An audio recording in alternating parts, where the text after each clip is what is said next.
that no black person on earth is capable of doing. And I find that very, very strange. I think that that's something that we have to fix ourselves because here's the reality. It's not always white people that are the ones who are filling our heads with this self-doubt. It's not them sort of saying, look, Negro, you can't start a business, right? And so what tends to occur though is that we've typecast ourselves. We typecast ourselves as people who who just are only capable of doing certain things. So I would think of it like this, right? There's some areas where we have a lot of confidence, right? Like if you ask me if a black person can play basketball or dance or rap, then we pretty much feel very confident doing those sorts of things. But when you talk about things like starting multi-billion-dollar corporations and things like that, I think that we generally on average don't believe that that's really our role in society. We very much believe that it's our job to work for the people that start those businesses. And what I also find this really interesting is that what this translates into is the fact that you don't tend to put energy into things that you don't believe are going to be successful. You're not really going to put as much energy into the business that you created because you don't have a lot of faith that that thing is actually going to be successful. And then what that does is that creates what they call a self-fulfilling prophecy. The self-fulfilling prophecy is that if you don't believe you're going to be successful, then you're probably not going to be successful. If you think that you're going to fail, then yeah, you're well on your way. So really, when my wife, my wife is she's her thing is the subconscious mind. She's been trained on it at a high level. I encourage you to really understand the amount of psychiatric work that is required when you take on a role in society that is inconsistent with the role that you were raised to believe that a black person will take. Because what's going to happen is that every time something goes wrong, every time there's a glitch, every time you make a mistake, you're going to start second guessing yourself. And the only way you can break out of that matrix, in my opinion, is when you get to the point where you really know that this is where you belong, where you don't, sort of go through life just thinking that you can do it. You go through life knowing that you can do it. You know that you belong there, right? And and believe me, everybody goes through this. I go through this just with the creation of the Black Business School. I have so many people who say, "Who do you think you are?" And why do or I've even been called uppity when I talk about intelligent Black people and I want us to be intelligent. I've been called uppity for that, and I just resist it. I just say, well, do you want us to be stupid Black people? Does that make you more comfortable? And I really think that that is what makes people more comfortable. In fact, D.L. Hughley, the comedian, he does something on his podcast where he calls it the GED section or something. And I like DL, by the way. I don't dislike him at all. I do kind of know him and I don't dislike him, but I was just kind of like, is that really all that we're comfortable with? Like why would we be more comfortable when he has the GED section? Then I would be saying, well, this is going to be the PhD section. I'm about to give y'all a PhD in Black wealth. We're about to talk about what we need as a community. We're going to be the smartest people in the room, not the dumbest. And so again, I think these are little things to think about when you're talking about economic consciousness, because one thing about being a successful wealth builder or successful entrepreneur is that you have to have confidence at some point. You've got to get your confidence from somewhere. You've got to get your confidence from somewhere. You have to get your confidence from somewhere and you have to internalize it. You have to get it somewhere and you have to internalize it. Why? Well, because the ups and downs of starting a business will kick you in your ass. The ups and downs of starting a business will have you losing sleep. It'll have you stressed out. It'll have you sometimes doubting yourself or wondering if you did the right thing. And you have to be almost fanatically committed to the vision that you have. You can't sort of halfway step in and expect that your results are going to give you confidence. It's easy to have confidence when everything's going good because that you're getting this constant confirmation that you're doing the right thing. Well, when things are going bad, though, you have to find somewhere to muster up the confidence that'll keep you going through the darkest clouds and the darkest storms. And so, what tends to occur, and this is the danger of bad economic soil in the Black community, the danger of the negativity, or almost call it negativity, but I'm not going to bring negativity to this conversation, but that's the term I use when I get really angry. That negativity, it creates like this really dark, damp experience where when the world is giving you bad news, you're not surrounded by anything that counters that. It's like everything just sort of gets accelerated and compounded. And so that makes you give up early, which gives up one of the most critical elements of economic success, which is simply not giving up. Like literally, wealthy people and successful people are just regular people who never gave up. That 9 times out of 10, that's all it is. They just kind of kept going when everybody else stopped. Okay. So let's keep going. So little things that you think have nothing to do with entrepreneurial success, like persistence, that has everything to do with it. If you look at the science, it's all about that confidence. Like if I just believe that this is where I belong and I'm going to just stay with it no matter what, and I'm doing something I love and I'm not going to stop because I have a passion and a purpose and a commitment, eventually something good is going to happen. Like every day, if you've been following me for like, so let's say some of y'all been following me for 10, 15 years, I do this every day, 7 days a week, since probably 2007, right? Like I do this every day, 16, 17 years, and I ain't slowing down. I ain't stopping. I love it. It's fun. This is me. This is 100% me. And whenever someone tries to confront me or pull up and say, "No, that ain't Boyce. That's not the real Boyce. He's faking it. He's faking it."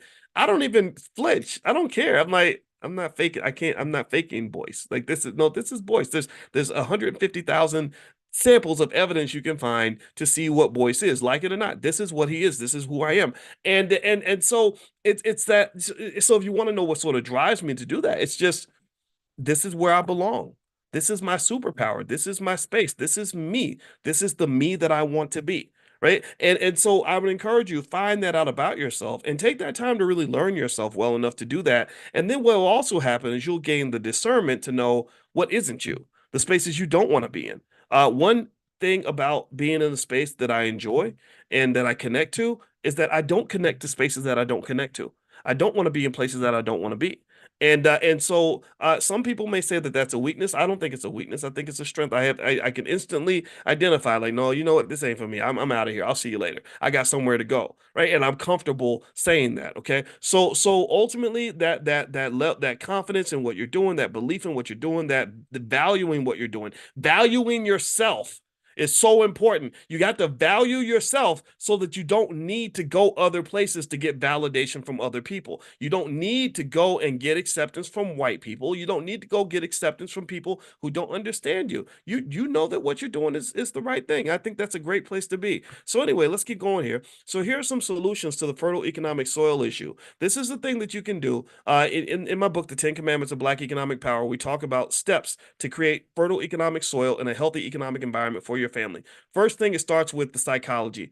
Uh, Always give encouraging words. Always give encouraging words. That means encouraging words to yourself about yourself. I told our son, I said, never, ever, ever say anything negative to yourself about you. Don't do that because your subconscious mind is going to write that down. It's going to affect your outcomes and your choices and your effectiveness. But also when you're talking to other people, just know your words can give life to reality for them. They may need that. They may need your words of encouragement, and that's a power that you have, right? Especially with kids. Oh my God. The most unconscious thing you can do is to be one of these parents that just says horrible things to your kids, like, "Oh, you're fat, you're stupid, you're ugly." Oh my God, do you know what you're doing to that poor kid? Right? So knowing the power of those words goes a long way, and being very conscious and deliberate and intentional about investing in you with language that's going to empower you and give you confidence. That's a great gift that you can give to people that doesn't cost you a nickel. It doesn't cost you a nickel to say encouraging words or to be encouraging to others and to yourself. And then also, it's also affects the nature of risk. It affects how we perceive risk. It's like if I'm climbing Mount Everest and it scares the hell out of you, and you know that Mount that 200 people died climbing Mount Everest in the last 5 years. How are you going to talk to me when I tell you that I really want to climb this mountain? How are you going to talk to me? Now, are you going to be the person who says, "Oh my God, that's terrible. You're going to die. That's impossible"? Because that's not healthy. That's not good. Especially number one, if you know I really want to do it. And then number two, you know that not everybody dies climbing Mount Everest. Most people that climb it, they don't die. They may not succeed. It may be hard to get to the top. How do you talk to me in a logical and honest way without just destroying any little bit of confidence that I'm holding on to keep me focused as I endure this really difficult task? Because I'm already going into the abyss. I'm already having it out with myself. I'm already scared. Do you understand? So when you are just in my ear and up my butt with nothing but more negativity, all you're gonna do is break me down and weaken me. So if you love me and you know that I really want to do this, instead of telling me that I'm gonna die and that it's crazy and that it's the most ridiculous thing you've ever seen, maybe you sit down and you say, okay, here are some of the risk factors. Here are some solutions. Don't give me a problem. Give me a damn solution. I call them Negro naysayers. Negro naysayers are people that find a problem for every solution. It drives me crazy. I see it all the time, all through the community. I don't like this black wealth thing. That when this guy came to me and he's like, this black wealth stuff is nonsense. That's not a solution for black people. All I said to him was, I said, okay, what's your solution? You got another? You got a better one? Well, no, I don't have a solution. Oh, so you're saying I just gotta sit here and just be prayerful that white people are going to take care of me? That's your solution? So you're telling me that I'm crazy for coming up with strategies that I've seen work using my PhD in finance to explain to black folks how we can overcome this wealth thing, because there's not a whites only sign on the stock market. There has never been a whites only sign on the stock market or the real estate market or any other market, at least not in the last 40 years. So you're telling me I'm crazy because I'm laying out solutions, but you're the one telling me that there is no solution, that building wealth is impossible, even though white people do it all the time, and that my only plan is to sit here and wait for white folks to decide that they like me well enough to give me some money. That's weird to me. That's you have a mental illness, sir. That's you need to you should have been born in 1708 in southern Alabama on the Jackson plantation, because something's wrong with you. That's weird. I don't get it. So the words that come out of your mouth are just so critical in terms of how the people you love are going to perceive risk. A confident person views risk very differently from an unconfident person. Confidence, where does it come from? Nobody knows exactly, but it does have something to do with the environment that you're in and the language that you're hearing on a regular basis. Has anybody ever seen like a really confident kid? Well, here's an example. He's crazy now, but he's successful. Kanye West. Anybody ever hear Kanye West talk about himself when he was 20 years old? And the confidence that his mother, Donda, rest her soul, put in that little boy to make him, to let him know for sure. Kanye was not a guy who said, I think I can do great in hip hop. He didn't say, I think I can possibly one day get a record deal. Kanye said, I'm going to dominate the industry. He said that before anybody knew his name. I watched the interview. I said, who is this guy? He's talking like he's already there. That's because his mother had poured so much into his subconscious, so many favorable, positive words, go Kanye, go, that by the time Kanye took on the world, he was ready. He was going at it. And the truth be told, that's probably the reason why he and Donald Trump got along. They're both a little weird, but they both have this incredible amount of confidence that was given to them at a very early age. I know both of their life stories, and this does matter, right? So I would say that, why feed negativity to someone, especially if they're going to try anyway. And negativity, all that does is that reduces the probability of success. You scaring me as I'm climbing Mount Everest only reduces the probability I'm going to make it out of that thing alive. So let's keep going here. All right. Next, invest in the business with either money, time, networks, or labor. If you make an investment in your loved one's business, everybody in here, if you have somebody you love, you need to invest in that business. I'm not talking about with money. I'm not talking about money. If you got money, yeah, share some money too. But if you ain't got no money, there's so many other ways you can invest. You can invest with labor. You can help them find customers. You can share their stuff on social media. You can come brainstorm on ideas on how they can make the business better. That's where you're investing your human capital by giving your time and saying, "Hey, you know what? I'd love to talk to you about it. Let's talk for a few minutes. You can pick my brain. I'll tell you what I know about this or what I think will actually work." Right? Invest. Everybody has to invest. The more investors a business has, the more likely that business is to be successful. The more investors that a business has, the more likely that business is to be successful. Let me know if you hear that. The more investors a business has, the more likely that business is to be successful. That's like feeding a baby. the more food the baby gets, the greater likelihood it is that the baby's going to survive. But some of y'all's babies are starving because ain't nobody feeding the damn thing. Everybody's too busy going off working for white folks and putting their giving their best to other people's businesses, that your businesses are sitting there malnourished, starving, ain't got no customers, ain't got no capital, don't have any good ideas. You gave all your ideas away to your job at General Electric, and next thing you know, these businesses die. Well, businesses die when they're not fed. They die when they're neglected. They die when there's nobody putting the time into it. And the thing is, and this isn't just true for business. This is true for the whole community at large. Think about it. Listen to how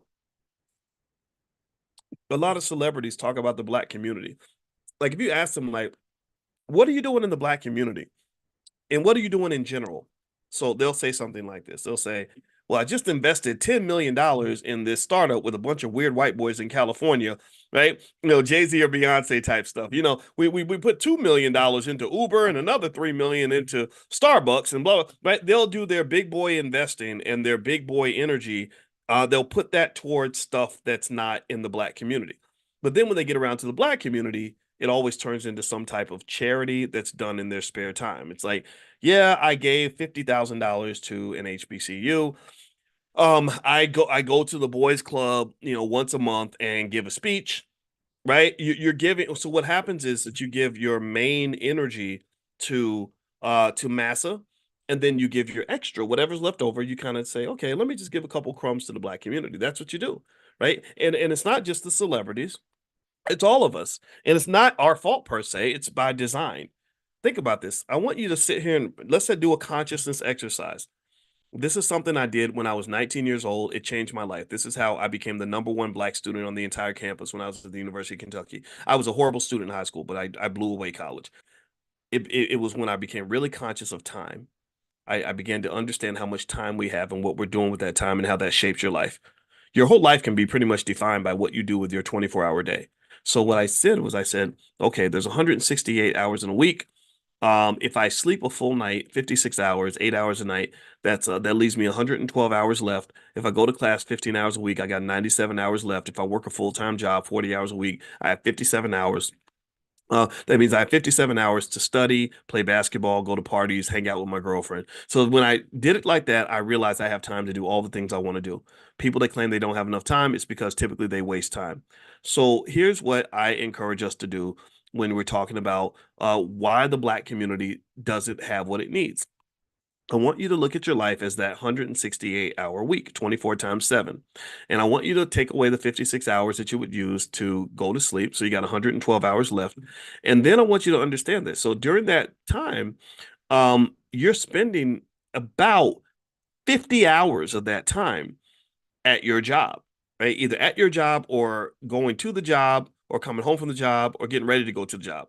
So out of the 112 hours or so that you have that you're awake on this earth, half of that time is invested in white-owned businesses. Half that time is, and then the rest of the time, maybe you spend some time with your spouse and your kids, or leisure, or watching TV, watching entertainment. Black people watch more entertainment than most people. I forgot what the numbers are, but they're astronomical. So by the time that's done, there's nothing left for the community. And so when you look at it that way, what that says is it makes you ask an interesting question. It says, instead of us spending 40, 50 hours a week serving white businesses, what if we spent that same 50 hours a week doing things that relate to us and our businesses, in our community, right? Like there's a difference. There's a clear difference in the success rate. See, you think that the success of a business comes down to whether or not you were lucky enough to pick the right idea, but you don't understand how many great ideas die because nobody invests in developing the idea. A great idea has to be developed. Mark Zuckerberg created Facebook as a $500 billion company, not because he came up with an idea. It's because he probably has put about 40,000 hours of work into developing the idea, built massive teams around the idea, wakes up every morning and pours everything he has into the idea. So my question for you is, what thing in your life are you pouring into more than anything else? Is there anything in your life that you're pouring into as much as you're pouring into that job?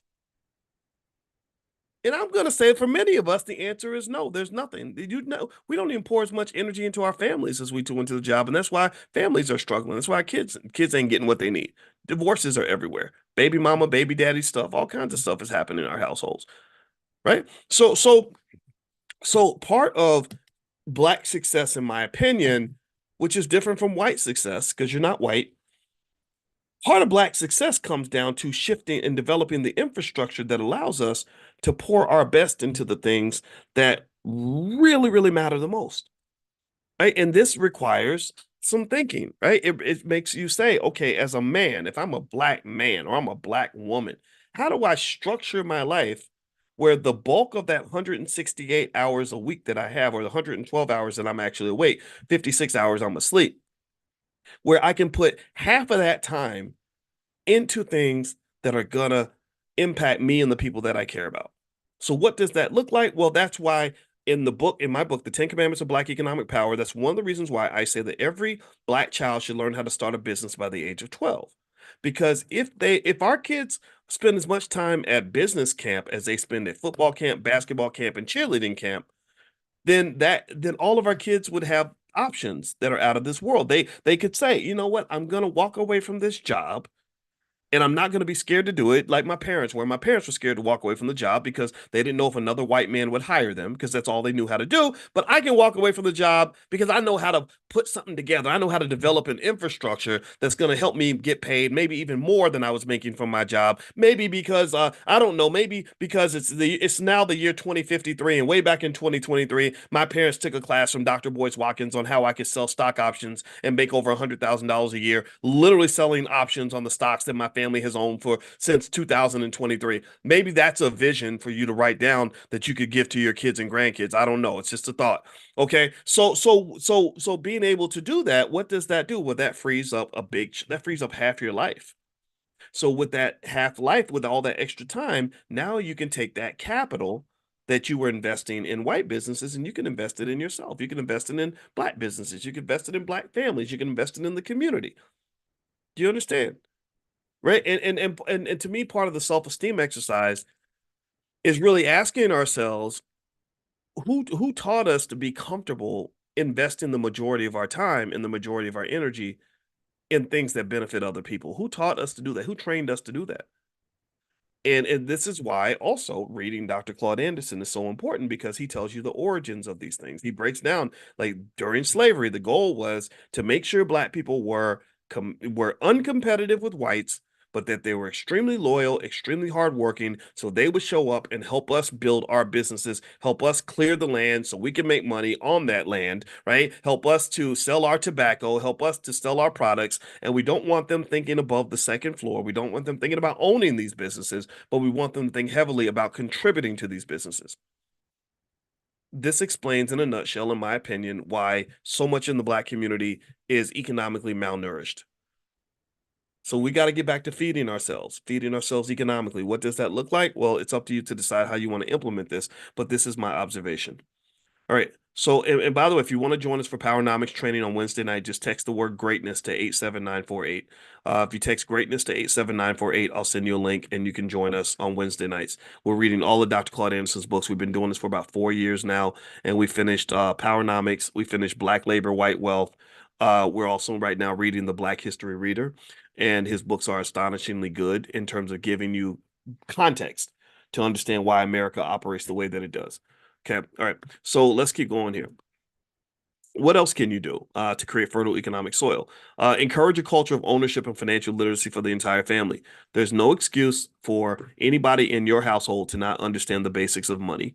And literally, you're talking about just literally a few, five, literally with five concepts, having them internalize five concepts could literally put them in a position to become millionaires or by the time they're done. Literally, just 4 or 5 concepts. You don't have to read 50 books. And in fact, to think that you can make a lot of money without studying money and understanding money, as silly as thinking you can win a Super Bowl when you never came to football practice.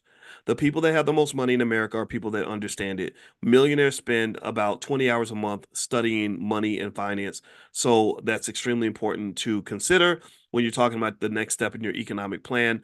Financial literacy and also a culture of ownership should be a part of your family because owners end up having the most money and the most capital in America. That's a fact.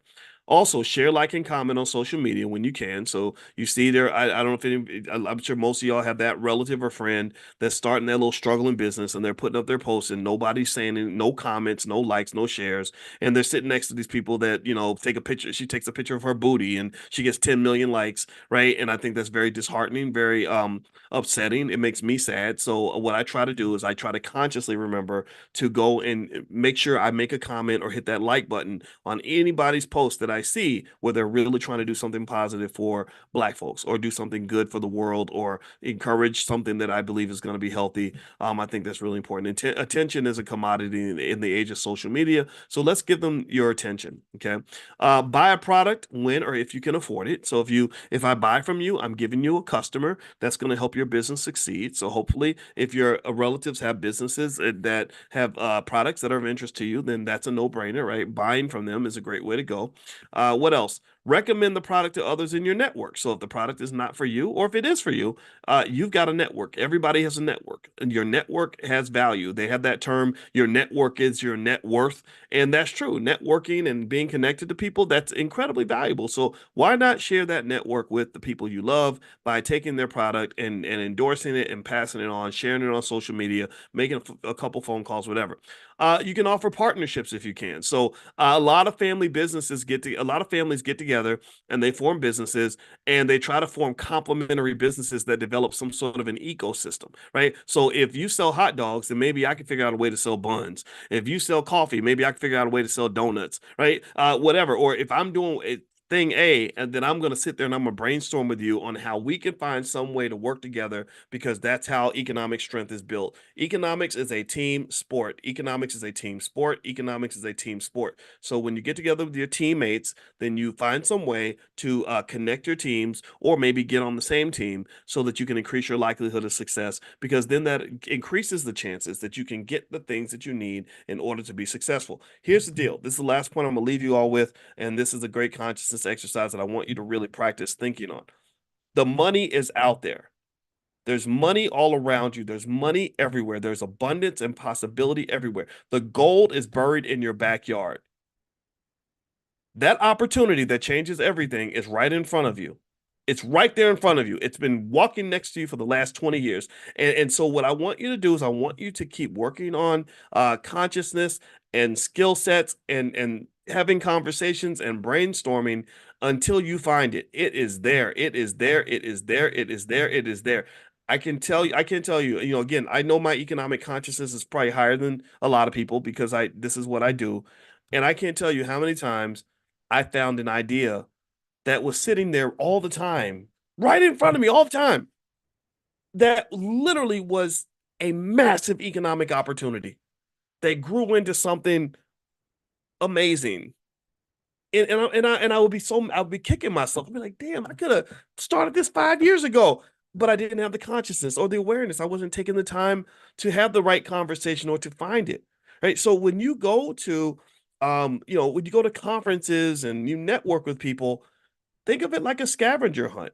There's money in the room, the $100,000, $10,000, $1 million opportunity that you're seeking is somewhere in the room. If you have enough conversations and you think about things enough and you expose yourself to enough ideas, eventually you're gonna find it and it's gonna connect with you and and it's gonna take you to that next level.